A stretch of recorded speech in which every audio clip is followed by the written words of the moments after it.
So we're now moving into a conversation about collaboration between the diaspora and local talent and ecosystem, because it's one thing talking about collaborating, but it's another when it comes to execution, right? Across countries, across industries and communities. So please join me in welcoming our moderator, Lynne Aswani, and our panelists, Enos Weswa, Country Director, UK Kenya Tech Hub, round of applause. Farida Abbas, CEO of the British Chamber of Commerce Kenya, and Lord Malcolm, founder and CEO of Betrworkr. Round of applause for our speakers as they come onto stage. Thank you, Michelle. So now we're talking about human capital, right? And I'll put you on the spot, Lord Malcolm.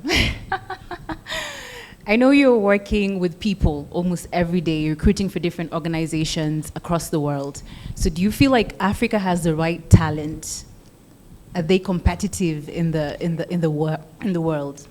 Yeah, I'll say with the advent of, well, not the advent, but with the onslaught of AI and the requests of fielding AI-enabled talents, Africa is definitely on the map.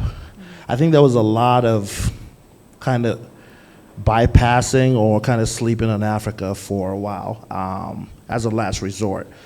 But with the noise that the Safari coms have made, the Flutter Waves of the world, the Paystacks of the world, they have cultivated, grown, and developed homegrown talents that is now highly sought after by the FANGs of the world. So the Facebooks, the Amazons, the Googles are reaching out and requesting those caliber of talents. So yeah, Africa's on the map and we're here to stay. All right, so with that, I'd like you to introduce yourself to our audience. Hey guys, I'm Lord Malcolm, founder of Betrworkr. Betrworkr is an HR tech startup focused on global recruitment, cross-border payroll, employee of record services, and really all things HR. We provide those services to startups, scale-ups, and global enterprises. Thanks for having me. All right, thank you, Lord Malcolm. I'll pass it on to Enos. I'd like you to introduce yourself and tell us what you do.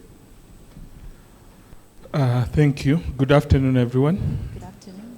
My name is Enos Weswa. I'm the country director at the UK Kenya Tech Hub at the British High Commission. I know most of you have heard about FCDO, so it's one and the same organization.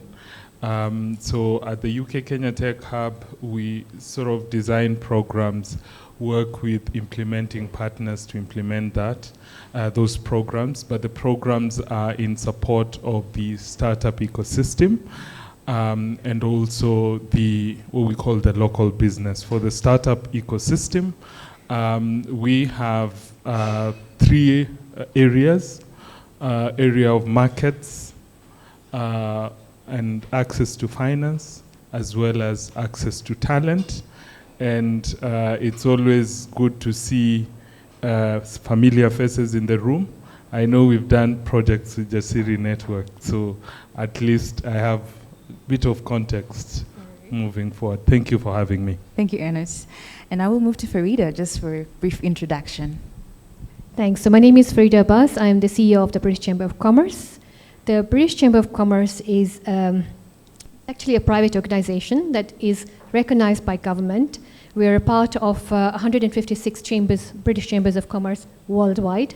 About 76 are global network, and the rest are in the UK. So what do? We look after British companies in Kenya. British companies in Kenya are one of the largest employers, one of the largest taxpayers. We know the link between UK and Kenya goes way back. I also am a Kenyan, I'm not a British, and I've been working for the Chamber for 10 years. We work very closely with the British High Commission, with Enos and his team, and the Department for Business and Trade. The trade between UK and Kenya has grown significantly in the last 12 months. And we all know that the business environment hasn't been as conducive as we would have liked it to be. But the trade has grown from 1.4 billion to 2.1 billion pounds, which is amazing. In July this year, the President was in the UK and the Prime Minister signed a new strategic partnership agreement wanting to double this trade. Now, we as a Chamber of Commerce on the ground here, we are looking to see, okay, how can we support more organizations coming in from the UK into Kenya? Of course, the SMEs, the small organizations, there's so much happening in the European side of the world with Brexit and everything else. But we also want to, one of our objectives is also seeing how can we create more jobs here. And I think this conversation about the diaspora is very important to us. So how do we have so many people going to the UK and coming back, or the diaspora coming back, or the diaspora leaving Kenya, going to the UK or anywhere in the world? How can we work with them to create more capacity and jobs? All right. Okay, Farida, so a quick one. What do you think is Kenyan businesses or the Kenyan talent adding value in the UK, and how are the diaspora people also adding value to Kenya? What do you think that relationship looks like from your perspective? So if I look at many organizations, we have a recent example of an organization who has opened up in the UK, and we're so proud of them. I think I can announce them officially, Spring Valley Coffee. Okay. And they have moved to the UK very recently. They're members of the chamber, and they've opened up the coffee shop. And I don't know if you've had their coffee. I think it's one of the best coffee in town. So why they've chosen to go to the UK, only they know, which is great. But they want to franchise from the UK into the European market. Mm-hmm. So what talent do they take there? I think one of the things that we all Kenyans have, we are very tech savvy. Mm-hmm. And I know this has been discussed here during the day. Yeah. Digitization, tech savvy, all of us know how to operate so well when it comes to technology and tech. Mm-hmm. So systems, putting systems in place, working with the digital world and all. And then we talked about AI as well. I think AI is really taking up a lot of space. And as Kenyans, I think we are very, very on the forefront, or in Africa, we are on the forefront of learning all those things. So we take those expertise into those countries. Mm-hmm. I don't know if you've had a chance to travel from Qatar airport recently. How many have done that? When I traveled a couple of months ago, honestly, I was shocked because I could see everyone that I was going through was speaking Swahili. I could literally get my bag passed if I only knew Swahili. Well, I do, of course. So I think the talent out there that people are looking for is hard work, mm-hmm. technology, digitization, and of course, the integrity that we go into those countries. All right. To Enos, you've talked about the programs that you've worked with when it comes to founders and entrepreneurs. And earlier this year, there was the Startup 360 program at the London Tech Week. So for people who want to move to such programs, where can they access that, and what are the entry points for them to come in, and then how do they connect with the diaspora or like the investors in such spaces like the London Tech Week? Yeah, and this is a program that is in two folds. First, access to market, mm-hmm. as well as access to funding. Mm-hmm. And it came about when we went for the first London Tech Week, and we were there trying to understand how best can we sort of craft a value proposition for the Kenyan startups. Actually, the 9 we took, some of them are here, they were actually self-funded. Mm-hmm. And what we just enabled was that linkage that would sort of support them either access funding or access the market. I know NSE are here, but also there's a route to AIMS program, which is being listed at the London Stock Exchange as a startup. So those three layers contributed quite a bit. In terms of how we approach it, at least we learned from this year's event. We wanted just to do a pilot and learn quickly and see what best way, how best can we structure it. So we have a template where basically we've been having this engagement one-on-one with startups because this year we did a call for application. We had about 50, and then we narrowed down to 20, and then 9 were able to fund themselves. So we've just managed to roll out the second phase of that program, which again, it would be mostly on one-on-one basis and understanding at what level are you at, and what are some of the partnership we can already start forming. Is it VC matchmaking? We are still building up on VCs who are Africa focused to see how best that goes. But we have some very good successful stories. We actually did about 50%, more than 50% success rate. We just are going to have more collaboration with Prompt BI, which were also in that category. And just talking about AI, this is creating scenarios of talent that are needed and sort of validating that you have the capabilities and then doing sort of a job listing. But that other route is to support now the startups. How do we sort of create the next layer of founders that would probably even get funding in the UK? So happy to have conversation with startups that I think could benefit. The value was immense. Other than the 3 layers, there were all underlying values which were different from each startup. Others got through FCF sandbox and managed to incorporate. So gaining global positioning was such an important thing, especially if you're a scale-up. Okay, that's amazing. And to Lord Malcolm, I know post-COVID there's been a lot of cross-border hiring, but there are of course some barriers like policy and mobility. From your perspective, what strategies should be put in place to ensure that cross-border hiring is much better, which can facilitate a better relationship between global markets and local markets, or the diaspora and the local talent that we have? I don't think that's true. I'll push back a little bit from the standpoint of, if anything, since COVID, I think COVID showed the world what Africa was capable of. And there was COVID was bad, but COVID was good for us because we had just an onslaught of remote work requests. And these clients were global, saying, hey, we don't care where they're located, they can work remote, we're willing to pay X, Y, Z. And that changed a lot of people's lives. I think about a head of engineering I placed for a client in France, and the gentleman was based here in Nairobi, and the salary was 11,000 euros a month. Imagine living in Nairobi, not leaving your house, colding in your boxers, and making 11K a month euros. Please, I want that job description back. Not COVID, but please, those requests are welcome. So, if anything, I think that it opened the floodgates of what the possibilities were. And people are now keyed into what exists here, and they're open to hiring cross-border. What I will say is visibility matters.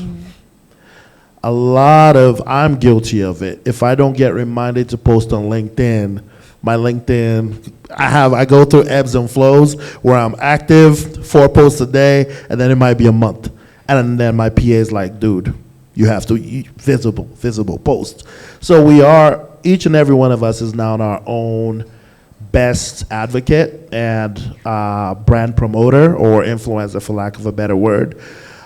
Visibility is key. If folks can find you and see your competency, you're highlighting wins, you're highlighting losses, you're highlighting challenges. You have social skills where you're thriving in social environments and events such as these, and mixers and get-togethers and Christmas parties, and just showing that you're a team player in addition to your deliverables. That goes a long way to getting hired and opening those cross-border opportunities. So the opportunities are there. I would stress that at this point, we need to get more proactive in talking about who we are, what we do, and what we are good at. Because being visible, if someone goes online right now in LinkedIn and searches HR services Kenya, we pop up. And so we get a lot of opportunities. Even speaking engagements, I just booked a conference in South Africa for April of next year because I've become more visible on LinkedIn. So that visibility is key and will kind of trump any cross-border challenges. Okay, that's great. All right, so to you, Farida, you mentioned that in Qatar you met a lot of Kenyans working at the airport. So there's this notion or trend where Africa is being seen as a service exporter. And what do you think about that? Is that a good thing? Is that a bad thing? Interesting. I think that's a good thing because one of the biggest things, if you look at Africa and you look at Kenya as well, we have a lot of young people. If you look at the rest of the world, we don't have so many young people. I mean, this is the time for Africa to shine. And I completely agree with my colleague on the panel to say we need more visibility in the countries that we are and in the host country as well. We need to create these jobs, we need to export talent out there, and we need to retain that talent, let them get the best practices out there, and then bring them back. And I've seen what that does. It just transforms a person, transforms the experience that they have of working either in the first world or in the second world, or in a different type of an environment, but bringing those expertise back to Kenya and working with that. You really move fast in your career trajectory. So I think that's a really good thing. How we do that is a whole big thing. I think there's, I don't know if that's a question you're going to ask me later. If you are, then I'll it's okay, leave it for that. So how we do that, I think, is a big thing. More visibility. We need to work with the host countries. Like I know we're working with Jersey, and there's an organization that has taken over 2,000 people from Kenya, from Utali College, into the hospitality space in Jersey. And if you go to Jersey as well, there's a whole opportunity for Kenyan diasporas. And that opens up more opportunities there, because now there is opportunities for insurance, there's opportunities for extracurriculum activities, and many other things that Kenyan companies can go there to open for Kenyans who are in that. We work with the Kenyan High Commission to work with the diasporas. We work with Jasiri. I mean, we would like to work with Jasiri more to see how do we create more opportunities for Kenyans in the UK. So more visibility, more collaboration, but it's definitely a good thing that we are exporting good talent out there. I mean, our education system is up to the first world education system. When Kenyans go out there, we speak such good language. We know how to do what they ask us to do. One other challenge that I see that we need to work on is the skills and certification approval in Kenya. So that's a really big thing. So you can have a lot of Kenyan students going to the UK studying, but when they come back with those qualifications, there's a bridge. They now have to work with the Kenyan systems to be certified and recognized. And we as the Chamber of Commerce, I think it's an important thing for us to see how can we simplify that so that you don't have to spend another 12 months and more money to get recognition because you've already gone to the UK to get certified. Okay, that's a very interesting point. And I would throw it back to you, Enos, when we talk about a lot of remittance, because we've talked about remittance coming in to Africa, coming into Kenya, but it's mostly going into consumables. So because you work with startups who are innovating, who are ideating, then where does the diaspora come in terms of putting funding from abroad to fund these ideas, to find these innovations that actually bring local solutions, than have outsiders bringing that in? Thanks, and just also a quick reaction to what has been said. Yeah. I think I agree when he mentioned about the flutter waves, the pay stacks. Yeah. These are individuals who were really exposed in the US. And I think we tend to have better builders, especially given that I usually say your technical skills doesn't amount to you running a company. It amounts to you creating a toy and playing with it without necessarily commercializing that value. But when you look at real founders, they tend to have this sort of perspective that is quite acquired in those places. Now, when you look at, again, a lot of them, they have come back to invest in startups because they understand how basically startups work. And also they understand the environment because it's a more hard environment. Now, for an environment to be hard, it means also the markets are hard. And the markets also, in terms of affordability, is also hard. So it needs more patient capital with someone who's also understood a bit of how to scale in Africa. So these things are tied together, money and markets. So we have experimented quite a bit, and we love experimenting. The Tech Hub is there to experiment models that could be scaled. So one of the things, of course, we did was to try an angel investing program and see if we can capture the diaspora as well. But what we've managed to capture, at least for the third phase, we would capture the diaspora. But a bit interesting success, we got Moniva to invest it's called Moneva Syndicate, to invest in one of the startup, because one of the things we do is that we handhold you to actually making your first investment and so that's part of the training of the syndicate. And they have just signed a deal with, again, another startup that went through a program called RISA. And so these are some of experiments that shows that indeed they can sort of be capacity built to actually know what a startup would deliver in terms of their investment, return on investment, and sort of with a very practical runway, practical time for the same. Yeah. All right, thank you so much. So I'd like to throw it to the room. If anyone has a question for the panelists, kindly feel free, all right? Can I just, before we dive into questions, to kind of co-sign on what Anna's just shared, I think it's important to note that scarcity creates clarity. You have developers in Lagos, self-thoughts, who are coding and with no electricity. And when those guys partner with an Enos, they become freaking rock stars. So a lot of it is opportunity. A lot of it is access to opportunity. But it is heartwarming to see what you're doing, what the likes of the iHubs of the world are doing, to really encourage people who are just trying to figure it out against the odds. Some of the best talent we've ever placed are people that literally started on YouTube. And then they run into a Malcolm, they run into an Enos, they run into somebody who believes in them. Meet this guy, meet this guy, meet this guy. Fast forward 5 years later, boom, they're head of product somewhere. And so the opportunities are there, but it just continue to invent for the environment. That's what I'd say. Thank you. Okay, we have a question here. Hey, thanks to everyone on the panel. I just wanted to ask two questions. One is, how do you vet talent? Is there like a systematic way that you do it? I guess this is specifically for Lord, but there's a systematic way that you vet talent. And when you're trying to sell your service to companies that are in the West or wherever you're placing them, do you put an emphasis on the fact that the talent is from Africa, or do you downplay it? And like, what's your mechanism for selling that they're getting value? Okay, so the short answer is it depends.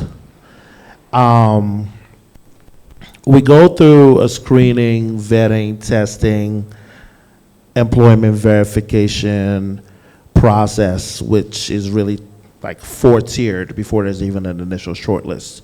And that initial shortlist only happens after the candidates either have a call with myself or my head of recruitment. And so by the time a client is receiving candidates for review and profiles and interview notes, we know everything from how much you make a year to where you interned. And that's important because we're not only screening, testing, and vetting for employment, but we're also doing it for integrity. When we get to the offer phase, if we say to somebody, oh, how much are you making right now? And they say, oh, I'm making $100K US a month, and in reality it's 45.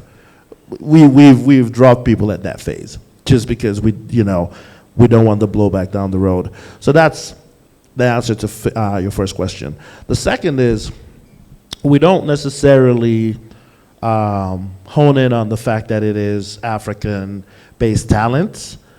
The determining factor for us is, what is the salary range? Because we're global, we can go to Latin America and find folks, same way we can come to Nairobi or Kigali to do the same. And so it's really bordering on the client's preferences, work hours, language choices, culture, things of that nature that we go through during the client intake process. Sometimes, so the clients out of California and Silicon Valley, they're like, Malcolm, I don't care where they're from. Just find me the best. I don't care. Someone literally said, I need X Facebook, X Meta. And I said, X Facebook, X Meta, we're talking about $700K a year. I don't care. All right, let's go. On the flip side, they'll come back and say, hey, Malk, I can only afford $60,000 a year. If we're looking at $60K a year for a senior hire, we're coming to Africa. We're coming to Kenya. We're coming to Nigeria. We're coming to Rwanda. And so it really kind of depends on the preferences as well as budget. But most people, most clients who are financially savvy know that they can get premium experience out of Africa and not have to pay premium salaries, which is the draw for now. My question is on talent, mentoring talent, or let's say pairing founders with maybe through a chambers of commerce with CEOs. There's this emerging trend of fractional roles. So just comments on what you're seeing happening in that space and the opportunity that the Diaspora offers as well. Just a quick answer to that. We have been working around something called industry, for now is university collaboration, because we really target the university as well. But potentially it's morphing into something that, and I think that there is where prompt BI are coming in, to actually create scenarios based on data that could potentially give you, classify you as a founder who can sort of do exit, but that conversation has gone beyond that. And we are working with a number of corporates. There's something we activated called corporate venturing. So there's the corporate venturing that is capital, that's CVC, but also there's the corporate venturing in terms of corporate clienting and the other corporate venturing opportunities, which basically, if they are involved earlier, you build better exit strategy from the word go. So they basically could potentially, like for instance, Google, they would say, if you're building payments in this area, it would really be great, because they probably are not interested in tackling that, but they would eventually use it. So quite a bit of those exit strategy, we are framing it with what we call the industry startup collaboration as well. I think in terms of the chamber, you've raised a really good point. So one of the things that we are thinking, and it just depends on the resource and funding availability in the coming year, is how do we have some of these corporates mentor some of these startups, the CEOs and the founders and all that, because it's a long journey and it's a hard journey at the top. And we have quite a few of these corporates, like, we have EABL, we have the big fours, we have the big banks and all that. But how do we get some of their time to mentor some of these people? So mentorship, coaching, capacity building, we are looking at a program in the coming year. And once it's there, I'm sure it's going to complement Enos' program and other programs in the country as well. So yeah, that's a big thing for me, especially mentoring women-led organizations. Good question. There's a major push for startups, scale-ups, and enterprises to develop employee curriculums. That's something that we have gotten our hands into this year, and there's already a big demand for it next year. A lot of folks are ready now to start developing that internal pipeline. And yes, we could call it an internship, we could call it a mentorship. The goal is really to have a fleshed out program from onboarding over 12 to 24 month period, where these folks are immersed in the daily workings of the enterprise. From a day-to-day standpoint, they're with an Enos for 2 months. By the time they're done with him, he's an Enos clone. They go over to work with Farida. They're there for 6 months. Farida is fighting. Farida doesn't want to let them go at the end because they're so amazing. So it's really to just soak in and imbibe the daily workings from that organizational behavior standpoint at the ground level. And MasterCard Foundation kind of spearheaded it, but I'm seeing, with us, but I'm seeing just a demand across the board. You mentioned EABL and some of those other guys, and so this is catching on really quickly as well. All right, thank you so much. It was a great conversation. Let's give a round of applause for the panelists.